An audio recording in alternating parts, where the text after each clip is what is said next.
And we are back with the third segment of the GSMC Basketball Podcast presented by the GSMC Sports Network. And in this third segment, we are going to be looking at the GM poll on who they feel is going to win the MVP in this next upcoming season. And to a shocker, it's not who I thought it was. I mean, I would think that Jokic would win again. And apparently these GMs don't think that's what's going to happen. They actually think that SGA has the best chance of winning the MVP this season, and he received 40% of the votes. And Luka Doncic was an extremely close second to that as well. He ended up receiving 30% of the votes. And then the other players, Joel Embiid, Nikola Jokic, and for some reason, Jason Tatum received 7% of the votes. Now, other players that also received a percentage of the votes was Giannis Antetokounmpo, Jaylen Brown, Anthony Edwards, and that's about it for the players that ended up receiving votes. Now, we'll focus on SGA being the favorite according to these GMs. Now, I'm not going to be one to deny that voter fatigue exists, and that is something that has succumbed to a lot of NBA players throughout their career. Like, there would be moments where you think that these players deserve to win the MVP, but due to voter fatigue, they decide to vote for somebody else because that certain player has been so good for so long, or some other narrative that they come up with during the season. This happens. The most recent example and the best example that I can really think of is LeBron James. And for 8 straight years, we saw LeBron make it to the finals in 8 straight years and prove to everyone that he was still the top dog in every single year. And a lot of the times, a lot of the voters would have voter fatigue and they wouldn't want to vote for LeBron. And even like recently with Nikola Jokic, they didn't really want to vote for Nikola Jokic for other reasons, but you could argue that voter fatigue also had to settle in. And even with Giannis Antetokounmpo, again, it was another player that had that was producing fantastic numbers and would still succumb to voter fatigue. And it's a very, very common thing. So the fact that Jokic has already won the MVP 3 times in the last 4 years, maybe voter fatigue is going to catch up to him this year, thus paving the way for SGA to win the MVP. Even though I don't think SGA should win the MVP. Yes, he produces 31 points every single night, and he's a fantastic point guard. I'm not denying that at all. However, he does have a very solid team behind him, and I don't really think the MVP, yes, it should go to the best player on the best team because that does signify value, but it's the revised history that SGA is carrying Oklahoma City is just not true. I don't think that's true at all. There are several other scoring options, and they also think that Jalen Williams is going to have a breakout year, more on that list a little bit later down the road. But another thing that I found a little bit odd was how they thought that he was going to win the MVP, but the voters still think that Luka is the best point guard in the NBA. So how on earth does that add up? And I understand the difference between best player and most valuable player, but 9 out of 10 times, like, you got to be one of the best players if you can be considered the most valuable player. So I find it a little bit funny how in one section they're like, oh, Luka's the best point guard, but when it comes to MVP voting, they're like, oh, SGA is going to win the MVP.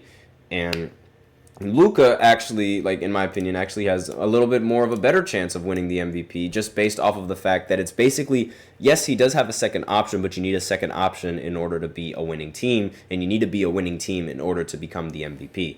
And while I think SGA has several other options that could be a valuable second option, Jalen Williams as well as Chet Holmgren and some of the other young players that they have on that roster as well, Luka Doncic and Kyrie Irving, the offense essentially revolves around them and primarily revolves around Luka Doncic. And when you have that kind of value and that kind of impact to a team and the way that your team scores, I don't really see a reason why he should not be the favorite here, and I totally understand that. But in the end of the day, I think that Nikola Jokic is going to win this award. And, I mean, I've been saying it since day one. I've been saying it that he was going to win the MVP once again because it's really the only pick that makes legitimate sense. He's the assuming that the Nuggets end up continuing having, like, a good record in the regular season. They did lose KCP, so we will have to see how they play and how they fare against the Western Conference now. Like, they did get a little bit worse, but Jokic is still Jokic. He still produces near triple doubles at a very high efficient rate, and that is incredibly valuable, something that you're not going to get out of SGA. And for some baffling reason, Jason Tatum got votes on this MVP thing, and I don't agree with it at all, because Jason Tatum's team is so good that he could afford to miss a couple games and the team would still be all right. And of course his production helps, but they have Jaylen Brown, they have Drew Holiday, they have Derek White, they have Kristaps Porzingis. That starting lineup with those 4 players is more than enough to be a winning team without Jason Tatum. I'm sorry to say this, but like, that team is really good, and it's almost too good to fail. Almost, because I will say that Drew Holiday does have a history of playing bad in the postseason, and so does Jason Tatum. So it's really down to whether or not they can actually perform whenever the team needs to perform. But the reality of it is, I'm just like, no, Jason Tatum should not be considered for this. I'm sorry. You cannot. Simply cannot. Like, the fact that he got more MVP, like he got a higher percentage of the votes than this man right here. Giannis is very, very, very slowly becoming a very underrated player in this league right now. I mean, he became the first player, or one of the first players in NBA history, to average around 31 points per game on, I believe, 61% efficiency from the field, somewhere around that. He was ridiculously efficient, and he barely got any talk about it. He barely got any praise about it, mainly because, the team was rather struggling, especially since getting Doc Rivers as their new coach. But still, like, these kinds of performances, I feel like they sort of warrant a bunch of media attention, and he's just not getting any. And slowly but surely, he is becoming an underrated player. And I don't like that whatsoever. The fact that Jason Tatum has more that GMs think that Jason Tatum is a much better pick to win the MVP than Giannis Antetokounmpo is just baffling to me. I just don't understand it. And yeah, it's just something that I really, really do not agree with. Same with Joel Embiid. Again, Joel Embiid, I feel like that's just a bunch of, I don't think he's going to win another MVP. I think that one MVP that he won, that fluky year where he won the MVP, is going to be the last time he wins the MVP. It was in 2023, by the way. But again, it's like the SGA, I don't really have a problem with SGA being at number 1, especially since, and the voters, they did well by picking Luka at second. He's always a front runner. Luka is always a front runner for MVP, and then he ends up fizzling out and not being an MVP caliber player. And SGA did beat Luka Doncic in the previous MVP votings. He came in second place in the votings, where obviously Nikola Jokic came in first. But still, like, I don't really think that SGA is going to end up winning this over Nikola Jokic. Let me know in the comments what you guys think, because maybe you guys have a completely different way of looking at MVP, and maybe you guys think that, who knows, maybe the voter fatigue will hit Nikola Jokic, or maybe it won't hit Nikola Jokic. I personally wouldn't I wouldn't let it.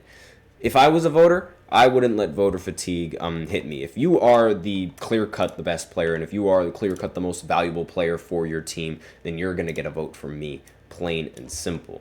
And I don't really think SGA really fits that compared to how Luka Doncic fits that, because to me, SGA is more dominant in the scoring category than anything else, which is nothing wrong with that.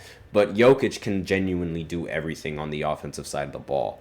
And his value in making his teammates better, and his value in, consistently producing winning seasons for his team, being the main catalyst with all of his triple-doubles, and his efficient triple-doubles, I should say, because that's a really key difference, because like, you can drop triple-doubles like Westbrook and go 3 for 12, but when you're dropping triple-doubles like Jokic and you're going like 8 for 11 or something like that, that is incredible value, and that is something that you more than righteously deserve the MVP for that, in my personal opinion. But that is, again, that's just me. Let me know in the comments what you guys think.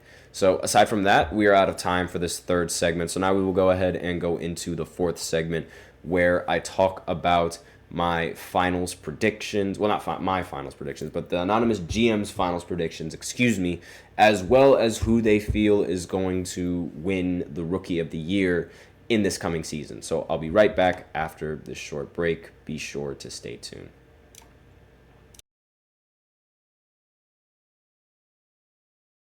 For the best and latest podcasts available anywhere, go to the podcast app on your cell phone and type in GSMC to access free content-rich podcasts on health and wellness, book reviews, sports, entertainment, relationships, social media, movies, technology, finance, and even weird news. Subscribe and download the GSMC Podcast Network's family of shows, available everywhere podcasts are found.